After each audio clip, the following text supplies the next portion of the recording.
사랑하는 여러분, 여러분들의 인생에서 가장 어렵고 힘들었던 순간은 언제입니까? 한번 떠올려 보시죠. 그런 순간이 없었으면 제일 좋고, 그런데 아마 한두 번쯤은 있었겠죠. 저는 제가 고등학교 때 제가 제일 힘들다고 생각을 했었어요.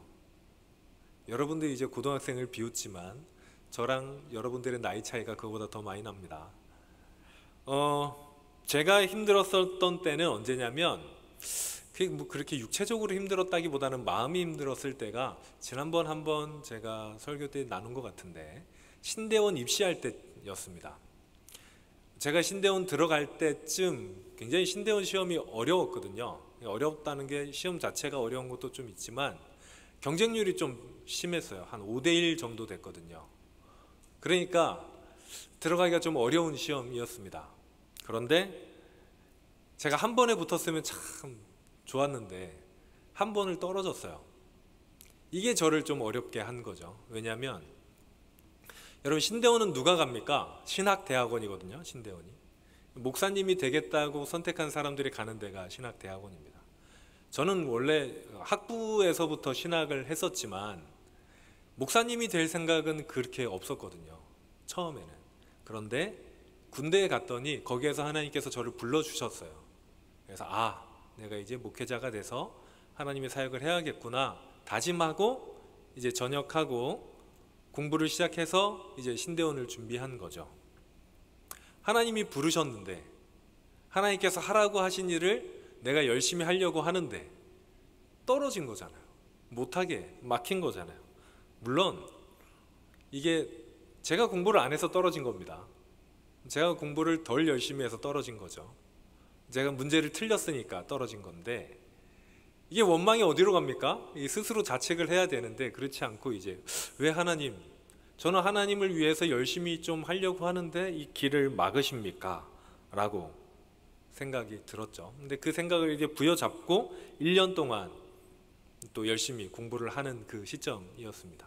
아침에 일어나면 새벽같이 이제 그때 제가 공부하던 도서관이 있었거든요. 도서관을 가고 그 자리를 맡으려면 되게 일찍 가야 돼요. 제가 그래서 그 같이 공부하던 분들이 대부분 이제 입시생들 있잖아요.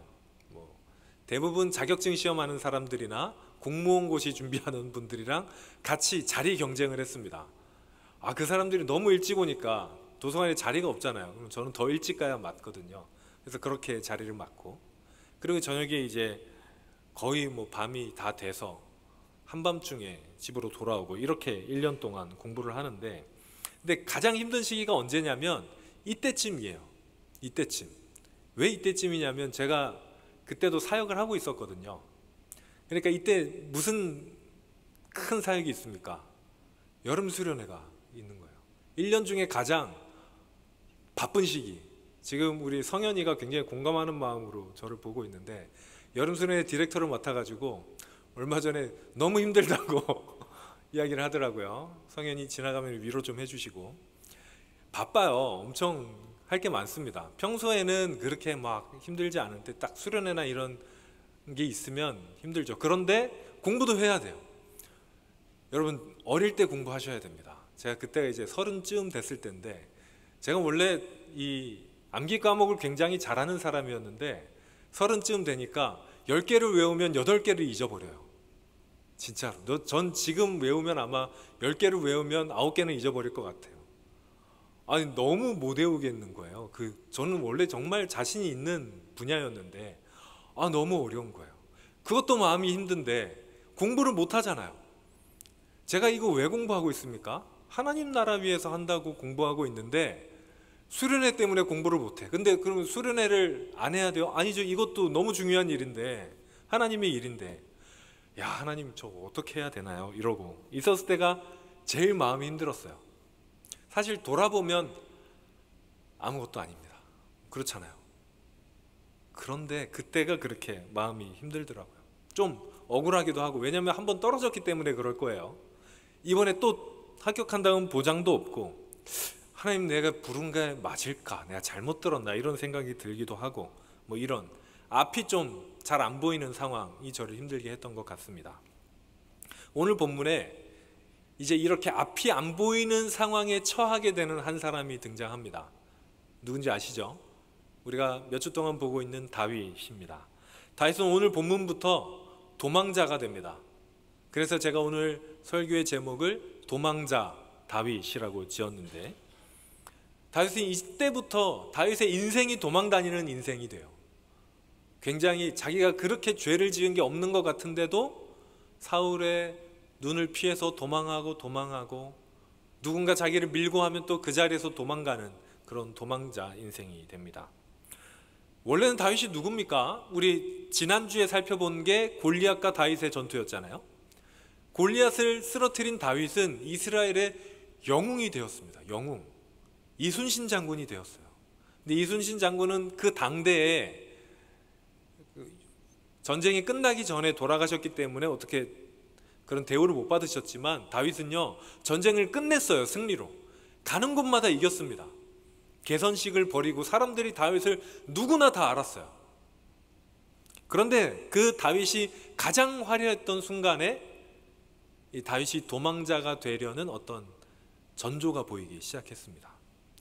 오늘 본문에 있죠. 오늘 본문에 다윗이 개선식을 합니다. 예루살렘으로 돌아와요. 전쟁에 이기고 돌아오는 장군을 맞이하는 개선식을 합니다. 근데 그때 다윗만 있었던 게 아니라 사울도 같이 있었어요. 사울 왕이 직접 나간 전투였기 때문에 다윗과 사울이 같이 들어오고 있었는데, 이게 문제입니다. 항상 그 사람들의 말이 문제가 되는 것 같아요. 사람들이 이제 환영하면서 노래를 불렀는데 뭐라고 불렀나요? 우리 참 유명하잖아요. 다윗이 죽인 자는 사울이 죽인 자는 천천히고 다윗이 죽인 자는 만만이다. 누가 더 많이 죽였다는 거예요? 다윗이. 사울이 그 말을 듣고 너무 불쾌했어요. 마음에 안 들었습니다. 너무 싫었어요. 사실 근데 그렇게 싫을 일이 아닐 수도 있거든요. 여러분, 사울은 장군입니까? 왕입니까? 왕이죠. 왕이 전쟁을 잘하면 좋지만, 싸움을 잘하면 좋지만 그렇게 잘할 필요도 없어요. 우리가 삼국지를 보면 관우가 싸움을 잘합니까? 유비가 싸움을 잘합니까? 관우가 잘하죠. 그런데 누가 왕입니까? 유비가 왕이에요. 그러니까 굳이 왕이 그렇게 싸움을 잘할 필요는 없죠. 그런데 사울은 그 말을 듣고 굉장히 불쾌했습니다. 이 이유가 나중에 좀 나오는데, 그래서 사울이 너무 이 악한 생각이 들자 악령이 들게 되죠. 그 전에 계속 있었던 악령이 들게 됩니다. 여러분, 악령이 들면, 그래서 사울이 굉장히 미친 행동을 하게 되면, 그러면 누가 가서 수금을 탔죠? 다윗이 가서 수금을 탔다고 제가 말씀드렸죠. 다윗이 성령 충만한, 하나님의 영이 충만한 다윗이 수금을 연주하면 악령이 들렸던 사울이 나았었거든요. 그러니까 막 미친 행동을 하던 사울이 괜찮아졌었어요. 그러니까 사울이 막 미친 행동을 또 하니까 사람들이 다윗을 부릅니다. 다윗이 수금을 타요. 그런데 그날은 사울이 나아지지 않았어요. 사울이 나아지지 않고 오히려 다윗을 죽이려고 창을 던집니다. 첫 번째 창 사건이거든요. 다윗이 피해서 도망을 가요. 오늘 본문에 그 의미심장한 말이 기록이 되어 있는데, 12절에 보니까, 18장 12절에 보니까 여호와께서 사울을 떠나 다윗과 함께 계심으로 사울이 그를 두려워한지라. 왜 사울이 그렇게 기분 나빴는지 오늘 이 본문에 등장합니다. 사울이 다윗을 보면서 다윗이 칭찬받는 것을 그렇게 기분 나빠했던 것은 다윗에게 하나님이 함께 하시는 것을 알았기 때문입니다. 어떻게 알았을까요? 보안은 철저했을 텐데, 그 전의 이야기를 돌이켜보면 사무엘이 몰래 다윗한테 가서 기름을 부었거든요. 그러니까 그 이야기를 아는 사람은 많지 않아요. 사울은 아마 몰랐을 겁니다. 그런데 사울은 알았어요. 하나님의 영이 다윗과 함께 한다는 걸 알았습니다. 어떻게 알았을까요? 왜냐하면 사울은 하나님의 영과 함께 하는 걸 경험해 본 사람이거든요. 원래 다윗 이전에 하나님의 영이 함께 하던 사람이 사울이었습니다. 하나님의 영 때문에 사울은 어디 가든 이겼고 어디 가든 형통했고 하나님이 도와주신 것을 경험했던 사람이 사울이에요. 그러니까 지금 승승장구하는 다윗을 보면서 다른 사람은 아무도 몰라도 사울은 압니다. 하나님이 함께 하시는구나. 하나님이 나를 떠나서 다윗에게 갔구나. 결국 다윗이 왕이 되겠구나. 사울은 알았습니다. 그러니까 두려워하죠. 나를 버린 하나님이 저 다윗과 함께하고 나와는 함께 해주시지 않는구나 라는 것을 깨달았습니다. 그래서 사울은 다윗에게 창을 던질 수밖에 없었어요. 사울이 다윗에게 창을 던진 일이 아까 제가 1차라 그랬는데 두 번째 사건도 있습니다.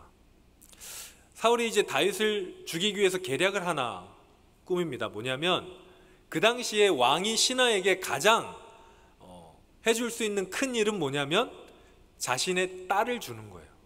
쉽게 말하면 사위로 삼는 겁니다. 왕의 사위가 되는 거죠. 어쩌면 왕이 계승서열에까지 올라갈 수 있는 굉장히 큰 어떤 포상 같은 거였습니다. 그런데 공교롭게도 사울의 딸도 다윗을 좋아하고 있었어요. 뭔가 로맨스처럼 들리지만 로맨스는 하나도 안 나와요, 여기에. 그래서 사울이 다윗을 죽이려는 계략으로 뭐라고 하냐면 다윗에게 네가 블레셋 사람의 포피 100개를 배워오면 내가 내 딸과 결혼하게 해주겠다, 이렇게 얘기합니다. 다윗이 그걸 좋게 들었어요. 그리고 블레셋 사람을 치러 갑니다. 사울 생각은 군대랑 함께 하는 거는 다윗이 대단하지만 혼자 가서 혼자 가야 됐거든요. 혼자 가서 100명? 그거 안 될걸 이라고 생각했어요. 그런데 다윗이 100명이 아니라 200명을 죽이고 포피를 배워옵니다. 사울이 진짜 정말로 울며 겨자 먹기로 다윗을 사위로 맞아들입니다. 이런 일이 있으니까 여러분 생각해 보세요. 사울 입장에서 다윗이 밉상이에요, 아니에요? 엄청 밉죠. 그런데 그 일 이후에 또 한 가지 사건이 있는데 사울이 이제 참다 못해서 자기 아들 요나단이랑 신하가 같이 있는 곳에서 다윗을 죽이라는 명령을 내립니다. 이제 죽여라. 그러니까 이제는 자기 딸은 다윗한테 갔고 아들인 요나단이 사울을 말려요. 아버지, 다윗이 도대체 뭐 했습니까? 한 일은 다 좋은 일 뿐인데, 나라에 충성하고 당신에게 봉사한 것 뿐인데 왜 다윗을 죽이려고 합니까? 라고 하니까 사울이 거기서 한 발짝 물러섭니다. 여기 이 자식들도 내 편이 아니구나. 여기에 내 마음 이해해 주는 사람 한 명도 없구나. 그리고 나서 또 사울이 악령이 들리거든요. 그날 두 번째 사건이 벌어집니다. 다윗이 또 왔어요. 원래 다윗이 사울을 피해서 있다가 요나단이 괜찮다고, 우리 아버지가 너 죽이지 않기로 했다고, 괜찮다고 하면서 불러와서 수금을 타게 합니다. 사울이 이번에야말로 다윗을 죽이겠다고 창을 던지는데 하나님과 함께하는 사람인 다윗은 창을 피해요. 얼마나 얄미울까. 진짜로. 다윗이 도망갑니다. 집으로 도망가는데 사울이 군사들을 보냅니다. 집을 포위하게 해요. 막아놓습니다. 아마도 지금 생각하기에 다윗의 집은 성벽에 있었을 것 같아요. 성벽에 있는 집이 좋은 집이었습니다. 그 당시에는. 그래서 한쪽 말고 다른 쪽 입구를 막으면 다윗이 도망갈 수가 없죠. 그런 상황이었을 겁니다. 그래서 그 군사들한테 그 집안에는 자기 딸이 있으니까, 미갈이 있으니까 자기 딸을 해치지 않기 위해서 아침에 다윗이 나오면 그때 다윗을 죽여라 라고 명령합니다. 다윗은 꼼짝없이 그 다음날 아침에 죽어야 되는데 사울의 딸이 다윗을 밧줄로 내려서, 사울은 아마 자기 딸이 자기 편을 들어줄 거라고 생각했지만 딸이 다윗을 도망치게 합니다. 여기까지가 오늘 이야기인 거죠. 여러분, 사울이 다윗을 왜 미워했을까요? 왜 하나님은 사울이 다윗을 미워하게 하셨을까요? 오늘 본문에 좀 이상한 구절이 하나 있는데요. 사무엘상 9장 19장 9절입니다. 여기에 보면 사울이 악령이 들리게 해서 결국 창을 가지고 다윗을 찌르게 한 그 악령이 누가 부리시는 악령이라고 합니까? 하나님께서. 여러분, 그러면 다윗이 도망자가 된 것은 누구 때문입니까? 하나님이 하신 거예요. 하나님이 다윗을 도망자가 되게 하셨습니다. 하나님은 왜 다윗에게 창을 던지게 하셨을까요? 하나님은 왜 다윗을 좀 못 살게 굴었을까요? 왜 하나님은 다윗을 광야로, 도망자로 내모셨을까요? 제가 소개시켜드리고 싶은 책이 하나 있는데, 디자인이 바뀌었어요. 요즘 책은 세왕 이야기라는 책입니다. 혹시 보신 분 있나요? 없군요. 네, 라떼, 네, 우리 때는 굉장히 유명한 책이었는데 한번 보시길 바랍니다. 보시면 좋아요. 여기 세 왕은 사울, 다윗, 그리고 다윗의 아들은 압살롬, 요 세 왕의 이야기입니다. 여기서 사울과 다윗, 다윗과 압살롬, 이 입장이 굉장히 비슷하거든요. 사울은 늙은 왕, 다윗은 젊은 왕의 후보. 다윗이 늙었을 때 다윗은 늙은 왕, 아들인 압살롬은 젊은 왕자였습니다. 그런데 여기에서 다윗은 항상 도망자가 돼요. 사울과 다윗의 관계에서도 다윗은 반란을 일으키지 않고 도망갑니다. 제가 다윗이었다면 사울이 창을 던졌어요. 성경에 보면 그 창이 벽에 박혔다고 되어 있거든요. 여러분 어떻게 하시겠습니까? 늙은 왕과 젊은 다윗이에요. 창이 어디 있어요 지금? 내 옆에 있어요. 보통은 창을 뽑아서 반대로 던졌겠죠. 그 반란은 성공했을까요? 그건 잘 모르겠죠. 그런데 성공했을 확률은 높아요. 인기가 많은 다윗이었고 명분이 있었기 때문에. 그런데 다윗은 도망가는 걸 선택합니다. 나중에 위치가 바뀌어서 늙은 왕 다윗, 젊은 왕자 압살롬, 압살롬이 반역을 선택합니다. 제 생각에는 그때 다윗이 압살롬을 죽이려고 했다면 얼마든지 죽일 수 있었을 거예요. 그런데 다윗은 도망갑니다. 도망자가 돼요. 하나님께서 다윗을 도망자가 되게 하십니다. 이 책에는 다윗이 도망간 이유를 하나님께서 다윗을 어떤 학교에 입학시켰다라고 표현합니다. 그림은 내려주셔도 됩니다. 어떤 학교냐면 하나님의 사람이 되기 위한 학교인 거죠.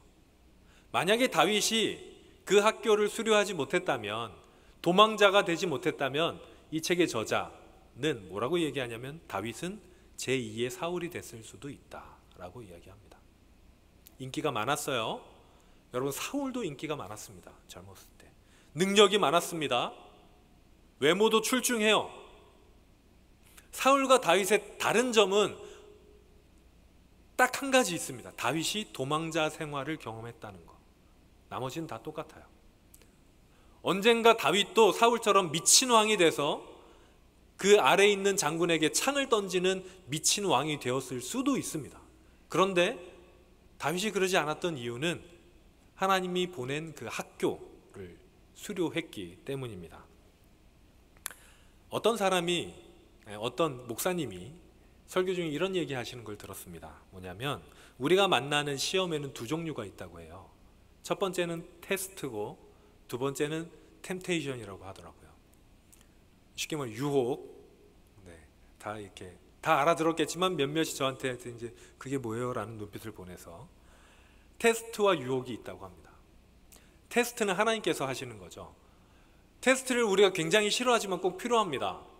중간고사, 기말고사가 없다면 저는 공부하지 않았을 거예요. 정말로. 중간고사와 기말고사가 있었기에 배운 것을 정리할 수 있었습니다. 테스트가 필요하죠. 하나님이 주시는 테스트가 있다고 합니다. 그 테스트의 목적은 올바른 길을 걷고 하나님의 사람을 올바로 키워내기 위한 시험입니다.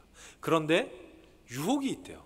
유혹은 뭡니까? 우리가 받아들이는 시험 중에 유혹은 우리를 올바른 길에서 벗어나게 하는 거죠. 그런데 여러분, 시험과 유혹을 구분하는 방법이 하나 있답니다.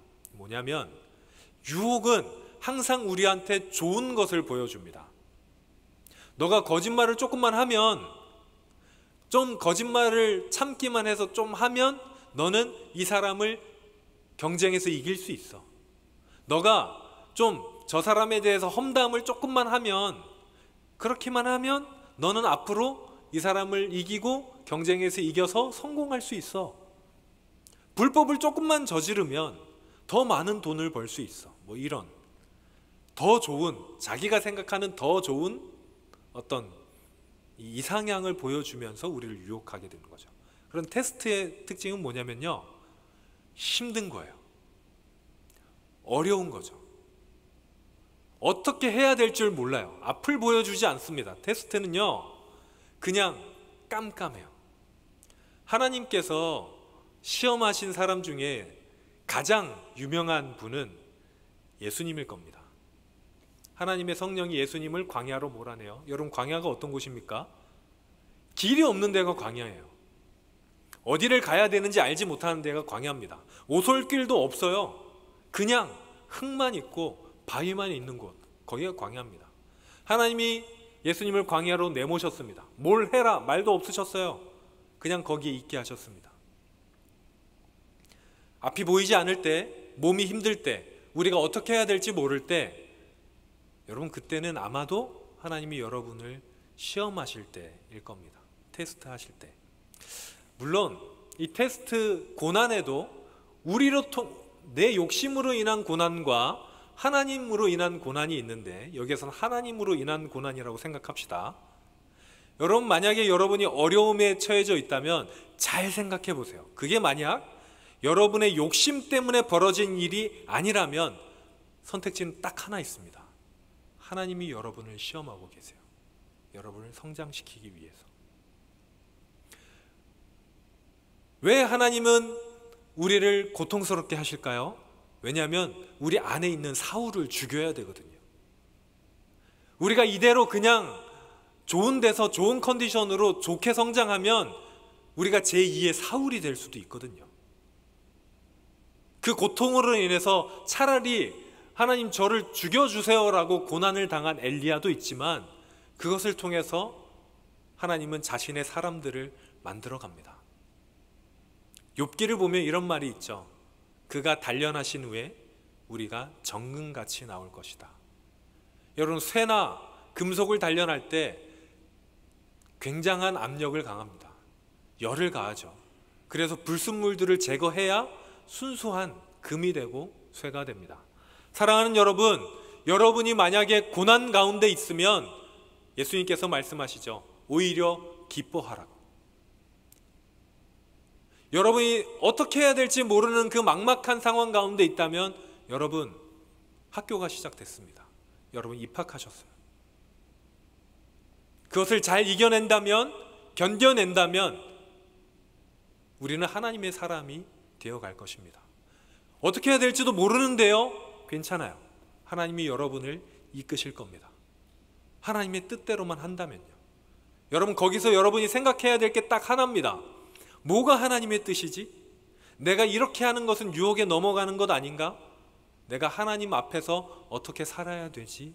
라고만 생각할 때, 다윗처럼요, 그렇게 생각할 때 여러분은 도망자가 될 것이고 결국 하나님의 나라로 돌아오게 될 것입니다. 여러분, 길은 하나밖에 없습니다. 도망자가 되지 않고 광야를 거치지 않고 하나님의 나라에 오는 길은 없어요. 안타깝지만 없습니다. 왜냐하면 그 길을 통과해야 하나님의 나라에 들어올 수 있는 인격이, 사람이, 우리의 속 영혼이 형성될 것이기 때문입니다. 그런데 여러분, 그 광야 가운데 아까도 말씀드렸지만 두려워하실 필요가 없습니다. 여러분, 다윗이 가장 유명한 장르가 어떤 장르인지 아십니까? 다윗이 잘했던 게 굉장히 많은데 그 중에서 가장 잘했던 게 뭐냐면 노래를 쓰는 거였어요. 작곡자였습니다. 시를 쓰는 사람이었어요. 다윗이 부른 노래 중에 가장 많은 가사 중에 하나가 뭐냐면, 하나님은 나의 요새시다. 하나님은 나의 구원자시고 나의 반석이시다 라는 고백입니다. 평생 도망자, 정말 삶의 3분의 1은 도망 다녔던 다윗이 고백하기를 하나님이 나의 구원자시고 나의 요새시고 나와 함께 하신다 라는 고백이었습니다. 찬양팀 앞으로 나와주시고요. 사랑하는 여러분, 우리가 광야에서도 그 어려운 시험 가운데에서도 두려워하지 않을 수 있는 이유는 하나님이 여러분의 요새가 되어주시기 때문입니다. 하나님이 여러분의 반석이 되어주시기 때문입니다. 하나님이 여러분을 보호해 주실 것이기 때문입니다. 여러분이 넘어질 수 있지만 아주 엎드러지지 않는 것은 하나님이 여러분의 손을 붙잡아 주시기 때문입니다. 여러분, 그러니까 걱정하지 마시고 그 시험에 임하시기 바랍니다. 피하지 마세요. 그 시험을 피해서 좋을 사람은, 좋을 존재는 사탄밖에 없어요. 여러분, 어려워도 그 시험을 이겨내십시오. 하나님이 여러분을 이겨낼 수 있도록 도우십니다. 여러분의 반석이 되시고 여러분의 요새가 되시고 여러분의 방패가 되시는 하나님께서 여러분이 어디에 있든지 아주 넘어지지 않을 수 있도록 도우십니다. 그러니 여러분, 이제 하나님이 보내시는 대로 가십시오. 어려워도 고난 가운데서도 하나님, 내가 왜 힘들어야 돼요? 어떻게 나한테 이럴 수가 있죠? 라고 말씀하지 마시고, 하나님, 내가 잘 버티겠습니다. 내가 주님 안에서 이 길을 잘 걸어가겠습니다. 나에게 주신 직장, 현재 나에게 주신 어떤 상황, 다 하나님께서 주신 것임을 인정하고 내가 이것을 잘 이겨나가겠습니다. 고백하는 여러분, 그래여서 하나님께서 준비하신 시험을 훌륭하게 이겨내고 하나님의 그 학교를 훌륭하게 수료하고 하나님의 사람으로 성장하는 우리 모든 하나님의 사람들 되시길 바랍니다.